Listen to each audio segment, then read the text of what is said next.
I grew up in a place called Hildenborough in Kent. It was a small village. All my family were there. I grew up with my stepdad and my mother. We lived in a council estate in the village. And I think for me, growing up with my stepdad was part of recognition that, you know, you kind of slightly different to everybody else. And I do remember having been mixed race, living in Kent, which is whiter than white,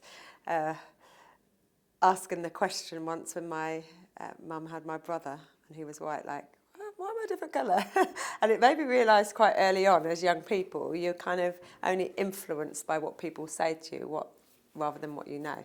And do you think that it was those early stages and having to, I suppose, take ownership of who you were from a young age that gave you the motivation to go on and do the things that you've done?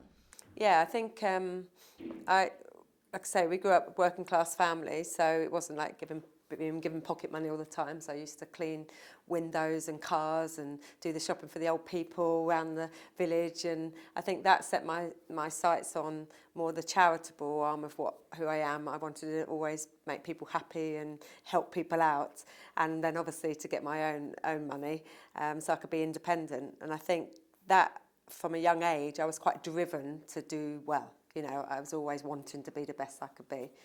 And did you know from that young age that you wanted to be an Olympic champion, and you also joined the army? Yeah, well, I wasn't academic at school whatsoever, so there was a point in school where, again, I didn't really feel that I had an identity as such, and it was only when I used to run and when I used to do sport that I felt just like free, felt just brilliant. And then people then sort of recognised you. It was my PE teacher who told me that I needed to get a grip of myself and actually I had a talent and, you know, don't waste it, you know, the kind of talks that you get. And I started running when I was 12. Won the All England School Championships, and then I watched the Olympic Games when I was 14 years old. And Sebastian Coe, or Lord Sebastian Coe as he is now, won the 1500 metres in those Olympic Games, and I got goosebumps. It was in summer holidays, and I remember thinking to myself, oh, that's what I want to be. I want to be Olympic champion. And I kind of went back into school and told my best friends, I'm going to be Olympic champion.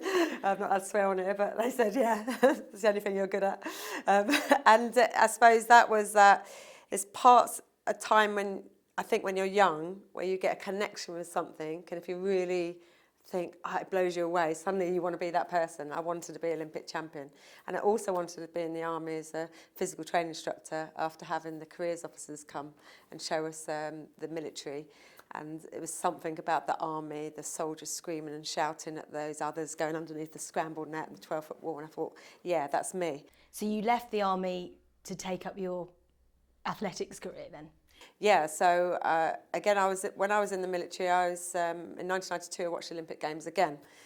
This time, a young girl called Lisa York was running. I was in my barrack room, and I was like, oh, I used to run against her, you know. And suddenly, this kind of thing inside me reignited the passion for the games, and I got back into athletics. Used to use my leave to go away and train and compete.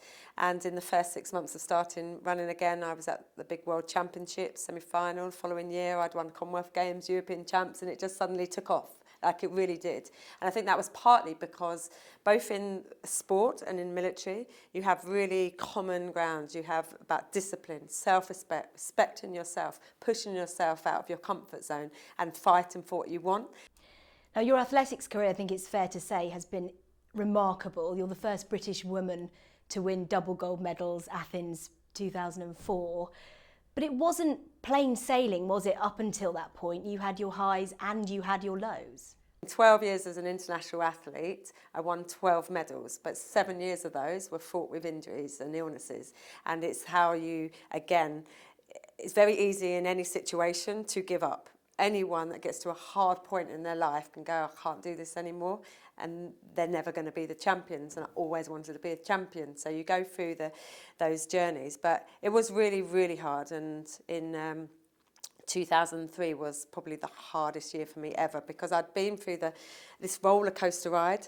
You know, the highs are really high in sport. When you stand on a rostrum and you have, you know, either the national anthem playing or the flag flying and a medal around your neck, you can't tell people what that feels like. And then when you have the lows where you think it's all going wrong, you know, you're distraught, you're in tears, you're in pain, and you just see everybody else doing well, that's such a low that you can't, there's nothing in the middle. And I got to a point in 2003 where I got really bad depression, to a point of self-harming, to a point of not wanting to be here. Yet I was an ex-military sergeant, an international athlete who had won many medals, and it was a tough time. I think most people will find that incredible in itself. You know, you were an athlete, the world knew who you were winning medals, yet at home you were fighting a very personal battle. Simple thing is, I had a dream. I had a dream to be Olympic champion, and I believed in that so much. And I think that was the driving factor. Also, the thing is recognition that if you've got through a problem before, then you can get out of it again. And because I'd had so many highs and lows before it and not given up, it was almost like, why are you going to give up when you're so close to a dream or you still can do it? And when I was going through my worst period of time, I was actually getting ready for World Championships as well in Paris. And no one knew what was happening. I was still having to train. Then I was in tears and floods of tears and cutting myself in the toilets, and then I'm going to have to train, and it was quite traumatic, to be honest. But I just had the self-belief, and 3 weeks after the worst times, I was standing on a rostrum with a silver medal around my neck. No one knew what was going on, and all I could think about, if I can go through this period now, I can be Olympic champion, and that was literally my driving force. But did you identify at the time when you were in that really challenging period that what you had was depression? Did you know then that you had a mental illness? No, I mean, I don't think anyone, like in sport, it was never talked about. You know, when you go on a physio bed, you're getting treated for the injury, you know, the calf or the hamstring, and, you know, you're getting the pain, you're in tears because they've got the elbows going through you. But no one asks you, how do you feel about this? You know, what's inside, what's making you, you know, where's your mindset while you're going through it? And I think that's what I struggled with, because it was never really that open. And also you didn't probably want your opposition to find out that you're actually slightly weaker than they maybe think. Things are changing because people are starting to talk more openly about mental health, particularly you know, among young people and yes, young women in particular. But do you think things in sport need to change even more? Yeah, I think it's brilliant now that people are starting to speak out, because you have to stop the stigmatism what surrounds mental health, and that's for all walks of life. I do a lot of motivational speaking for corporate bodies, and it's really prevalent in the workplace that it's quite taboo. It's a subject you don't talk about, because otherwise you won't get promoted, or, you know, they look at you in a bad way. And I'm really an advocate for saying, no, you have to speak, because that's the only way you're going to get the best out of somebody, to understand them. So after many years, you retired, and you've been retired for a few years now. What challenges did that bring for you? Because you've talked about the highs that you can get from standing on that podium with a medal in your hand to suddenly nothing. You do find that you lose your identity a huge amount. I do talk about that, because I think that's the biggest part that I think people need to recognise. We as a person, as each other, kind of live our lives and in our head believe who we are. And when you're in sport, you're living that person. It's your career, it is your life. You give up a lot, or you don't give up a lot, you make decisions to be that person.